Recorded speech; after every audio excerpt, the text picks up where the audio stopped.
ઉપલેટામાં અંજુમને હિમાયલતુ અને નેત્રદીપ આઈ હોસ્પિટલ દ્વારા વિનામૂલ્યે આંખનો નિદાન કેમ્પ યોજવામાં આવ્યો હતો। રાજકોટ જિલ્લાના ઉપલેટા શહેરમાં છેલ્લા 24 વર્ષથી નિદાન કેમ્પનું આયોજન કરાઈ રહ્યું છે।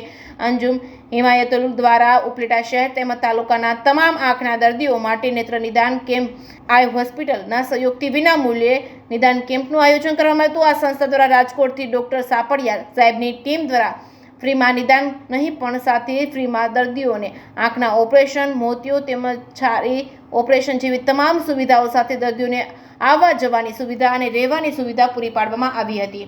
જે કેસ ગુજરાતી સાથે અર્શી આહિર, ઉપલેટા।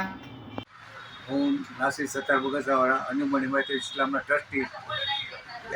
આજ અમારે એક કેમ્પ આંખનો કેમ્પ કરેલ છે। અંજુમન હિમાયતુલ ઇસ્લામ તેમજ નેત્રદીપ આઈ હોસ્પિટલ રાજકોટ ડૉક્ટર વસંત સાપોડિયા સાહેબના સંયુક્ત યુક્રમે કેમ્પ કરેલ છે। દર વર્ષે આ કેમ્પ કરીએ છીએ। આ અમારો 24મો કેમ્પ હતો। એની અંદરમાં 228 દર્દીએ લાભ લીધો, જેમાંથી 55 આંખના ઓપરેશન નીકળેલ ને 32 છારીના ઓપરેશન જે સ્તર ઉપર જ કરવામાં આવેલ છે। 55 આંખના ઓપરેશન છે એને રાજકોટ લઈ જવું આંખના હોસ્પિટલમાં, સાપડિયા સાહેબની હોસ્પિટલમાં ડૉક્ટર સાપડિયા સાહેબના હસ્તે ઓપરેશન કરાવી અને ઉપલેટા પરત લઈ આવશું। જમા કરવાના ખર્ચ સાથે દવા બધી ફ્રી અમે સંસ્થા કરી છે।